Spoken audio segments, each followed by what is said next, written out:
Hello everyone. In this video, we will be covering displacement mapping.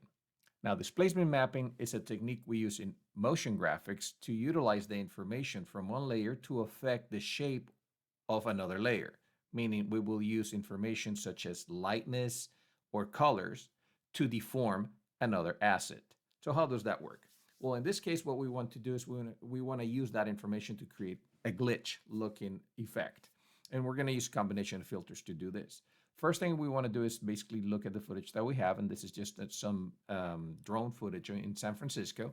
And what I want to do is I want to create that glitch at some point in this particular footage. So to do so, I'm going to create a solid. That's the first thing I want to do. So I'm going to press Control Y on my keyboard to create a solid, and I'm going to call that solid displacement map. And I'm going to make it comp size, and I'm going to click OK.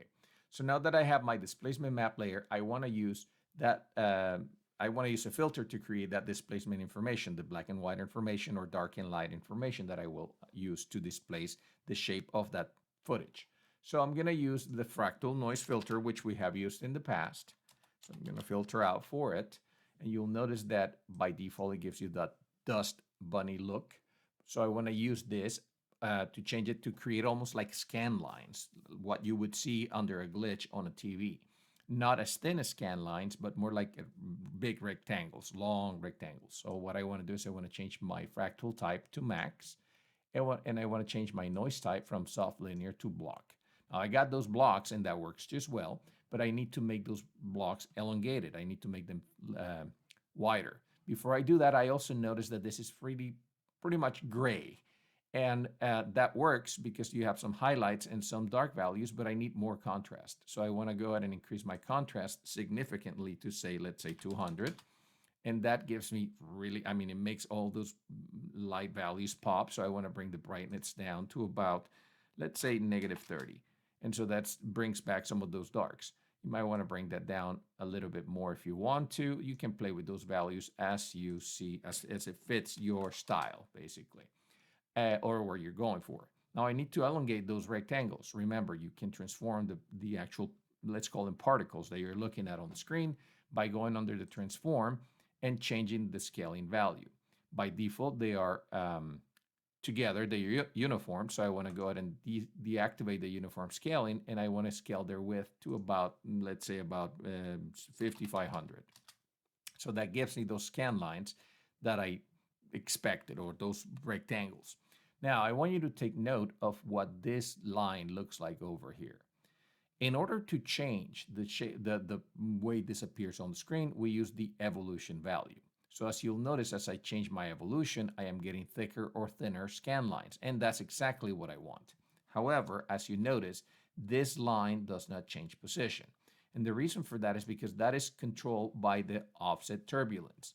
Since I am not changing the offset turbulence, even though my shapes are changing, they're changing in place. They're static in place. They're not moving, other than they're changing the color and the values for them, but not the position of them. So to change these values, we're going to have to affect that offset turbulence as well. So let's affect both things, both the evolution and the offset turbulence, by using expressions. So the first one will be an expression for evolution. I'm going to press the Alt key on the keyboard, keep it pressed, and then I'm going to press stopwatch. And my expression for this will be time times 1,000. Now remember, we've used time in the past, and time is basically looking at where my stopwatch is, where my time marker happens to be on the timeline.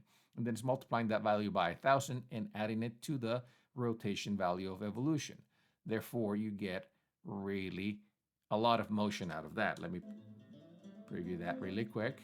By the way, that sound you're hearing is the sound from the tilt shift drone footage layer, so I'm going to turn that off. And now I got that moving, but I still have that sharp line on this side. Now, if I want to do away with that line, what I want to do is I want to change the offset turbulence for this. So to do so, I'm going to use a randomizing expression.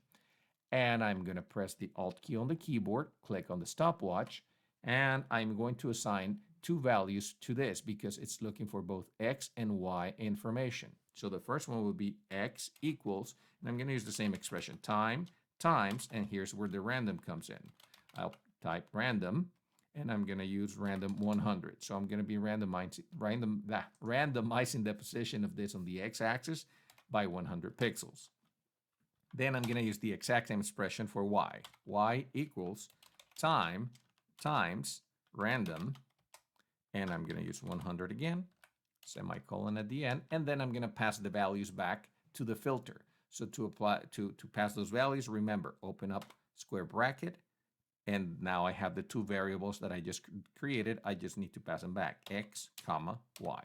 So those two variables pass that information to this transformation value for that filter, and it should work out just fine. If I scrub, you'll notice that my scan lines are moving left and right randomly, as well as changing the shape through the evolution.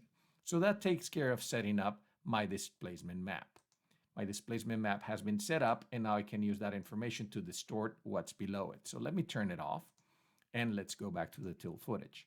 To distort this footage, I use the filter called displacement map. So let me go to my filters and filter out for it, and there's displacement map. I'm going to apply that to the footage. You'll notice that the footage slightly changed, and that is because that filter is looking for several pieces of information. The first one is looking for is what map am I using? So basically, this is a compound filter, meaning it's using information from another layer in order to affect the layer to which it has been applied. And so in this case, from the drop-down menu here, I'm going to choose the displacement map layer, which is what I created. And that's the reason why I called it displacement map, so that I could easily see it. If I have 50 layers, then I would see that layer right away. And then it's telling me, okay, so you've chosen that layer, but you've only chosen the source for it, which means it's only that black solid. That's all you have that's all that you're looking at. So I need to make sure that from the next drop-down menu, I choose both effects and masks as well.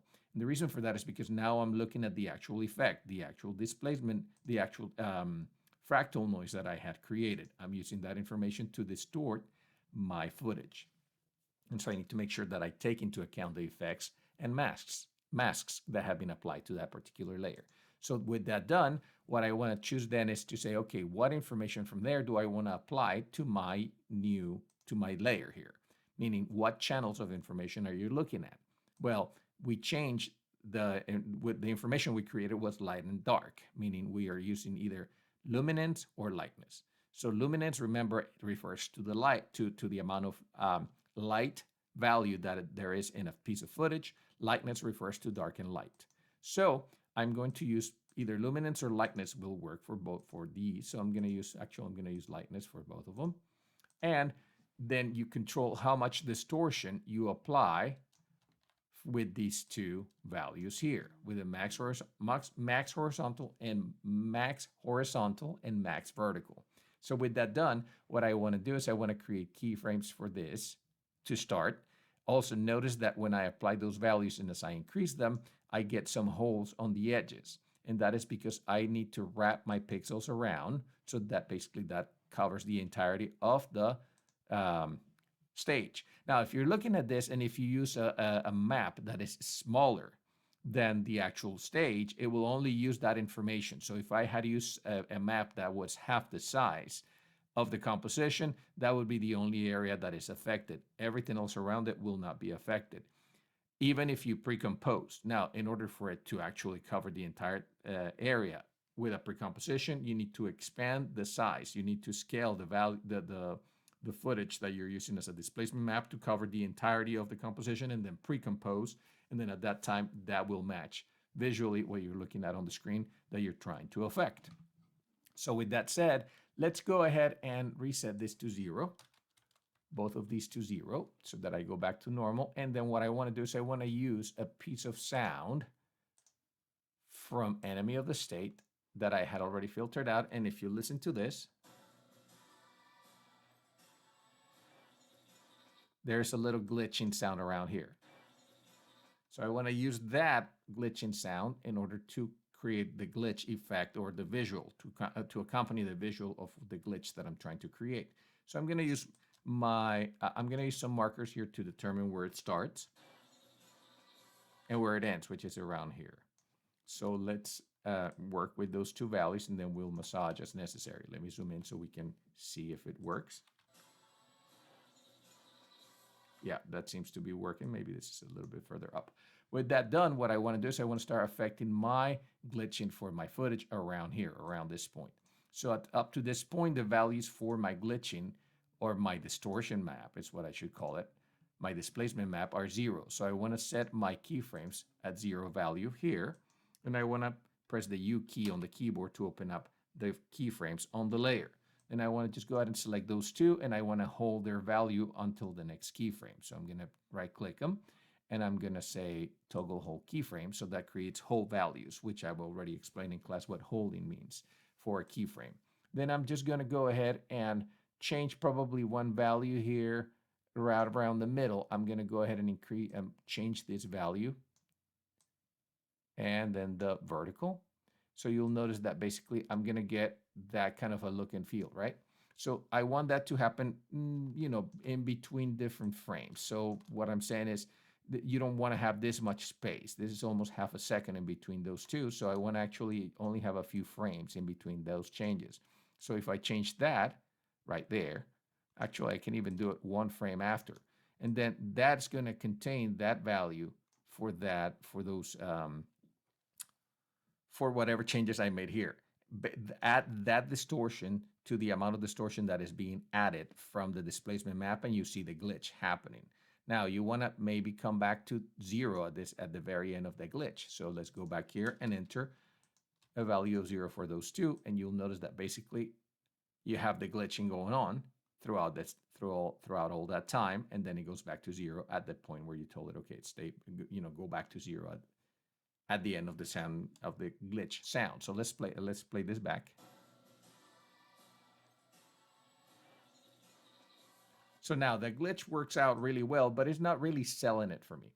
And the reason for that is because usually when we see a glitch, we see a distortion on the RGB channels. Basically, we have an offset on the look and feel of the different pieces of information that make up the footage. And so to add that on, we're going to add another filter on top of this. Let me actually bring my beginning point here so that way every time we review, it's a little closer to it. And let me go ahead and add another filter on top of this whole thing. So what I want to do at this point is I want to create a precomposition of these 3 layers. So I'm going to select them all and I'm going to precompose them. The precomposition will be called glitch. And onto this glitch precomposition, I am going to add a channel filter called shift channels. Shift channels will actually do the following. It will break all the information under each one of those channels of information in the actual footage and assign it to its own value. So right now, everything is assigned as it's supposed to be assigned. Red to red, green to green, blue to blue, and alpha to alpha. Now, what you can do at this point is basically turn off different values, different channels of information. So let's say, for example, in this case, I want to turn off the green and the blue. Therefore, this channel of information only contains the red information available in that footage. Now, let me make a copy of this, 2 copies. The second one, I am going to switch off the red, and I am going to turn on the green to green. And then for the third one, I am going to turn off the red, and I'm going to turn on the blue.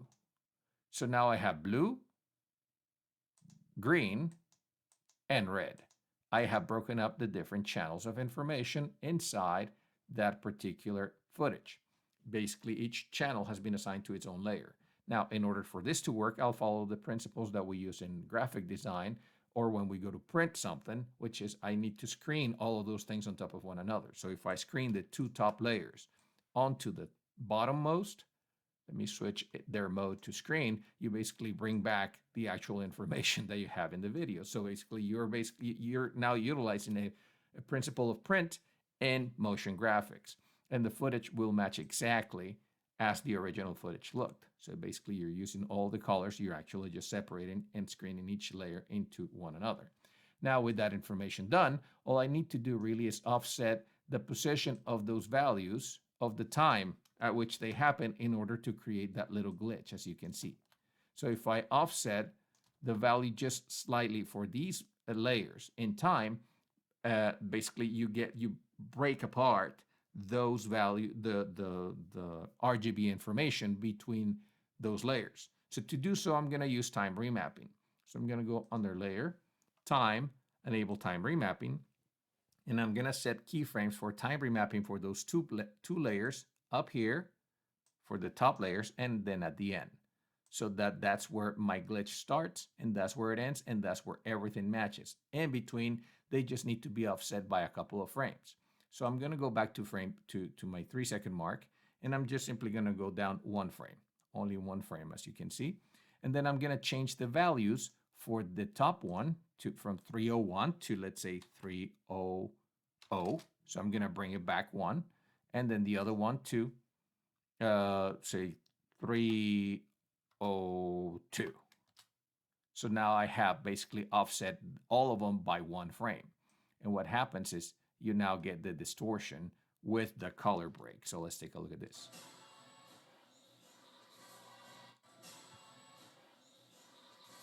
Which gives you that better look and feel for the actual glitch. So now this works really well. And it actually has, the look and feel that we want. In some instances, we actually, besides that glitch, we also see some kind of inversion in the look and feel of the overall effect. So for that, we might want to add an adjustment layer on top of everything. So let's bring it back to the top of the stack. And then on that distortion layer, we might want to have a reverse or an inverse filter. So if we do the invert filter to that, basically this is what that does. It basically inverts it. But we can use blend with original in order to bring back the information. So we can go ahead and follow the same principle as what we did with the displacement map. So for this, let's say I want to have this start at 100%. So I'll add a keyframe to the blend with original. Let me press the U key to open up the filters here and toggle keyframe that for making sure it holds. Then I can go ahead and say on the next keyframe or a couple of frames down, let's say I can randomize this as well. If I want to use an expression, I can invert this thing. And let me go back again a couple of frames further out, and I can go ahead and apply that. And because it's holding, it's going to hold that value for the period of time that you have it set up for. Now, you could easily just simply go ahead and expression this if you want to apply ping pong, let's say a loop out expression, loop out expression ping pong or loop out expression continue, in order to make sure that you basically have this going on through the length of the adjustment layer, if that's what you want. Or you can just simply copy and paste. If it's something like this that is fairly fast, a couple of changes go a long way. So if I apply just that, you get a better look and feel for the glitch. And you don't have to worry about going in and creating an entire expression in order to make this thing, to modify this thing, to sell the effect, basically. So that's basically how you create a glitch with displacement map. Now, in reality, displacement map, this is just one version of what displacement map does. In reality, displacement map can be used for many things. One of the things that we use it for is to create effects like this one, where we actually have the ability to modify an image to make it look like it's 3D. So how does that work? Well, in a separate layer, what I've done is I actually created some paint effects onto that image of Lincoln. So let me turn everything off here so you can see what this looks like. This is the original image. Then I went ahead and I created a bunch of little doves of paint, keeping in mind that those things that are lighter will come towards the camera. Those things that are dark will be pushed away from the camera. So meaning the distortion will be more visible on those things that are, around the darker gray areas, and those that are lighter will come closer to the camera so they won't distort as much, and those that are completely dark won't distort as much either. So basically the distortion is on the gray scale. So this looks horrible. It looks really bad, but it was a quick job on painting stuff, just using the paint tool, using my brush tool to paint things. And then what I did on top of that, in order to make this a little smoother, is I simply applied a fast blur. And that basically makes it look like it's almost like a gradient that goes in and out from dark to light to dark. And with that information, I went ahead and placed that on top of my other layer, the original, and I use that as my displacement map. Now with that done, using the luminance, I can go ahead and affect the shape of the object. Now, if you exaggerate this quite a bit, you're basically creating really some weird distortion.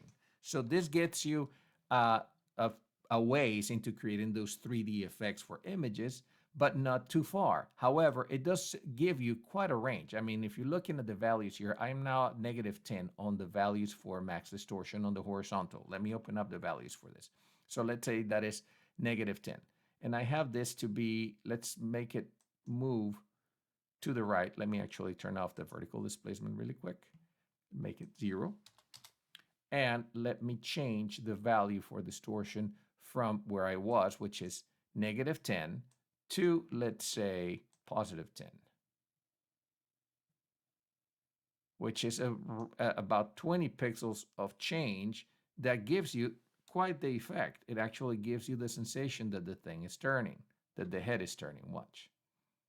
So a little bit of change in the values of displacement map gives you quite a lot in terms of how much the visual morphs on screen. And so you can make use of that. Remember, once again, I created this fairly quick by using the paint tool. So if the more time you spend on creating this map, keeping in mind that the light values stay static but closer to the camera, completely black values change very little as well, but they stay behind in the camera perspective.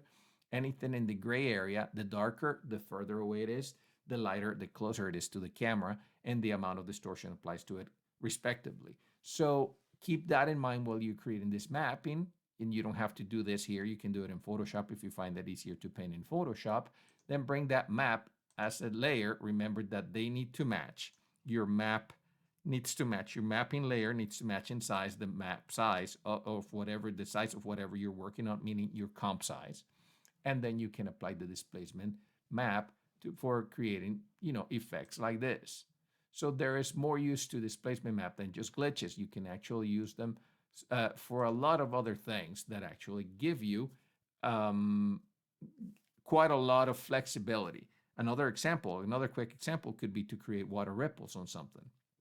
So let's go ahead and create a new composition. Give me just 1 second. Let me bring up that composition window.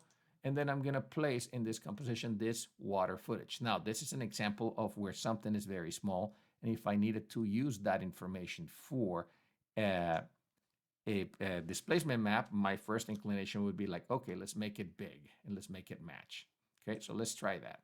So when that happens, let's go ahead and create a title here. You create a title in the middle of the screen. And I am going to call it water. Let's say I'm just going to type water. I'm going to change the type to impact. So that is something thick. And I'm going to make it pretty big. Let's make it like so. And let's bring that down here. So let me bring this up a little bit more. And I'm going to use that water information in order to create ripples on my text. So to do so, I'm going to use the displacement map again. So I'm going to go to the effects presets, displacement map, and I'm going to apply that to my water layer. Then I'm going to say, okay, use the AB water textures for the displacement map. And I want you to change based on the luminance for this thing. Now, when I do this, let me increase the value. You will notice that it's only affecting that little center area, which was the original size of my water texture.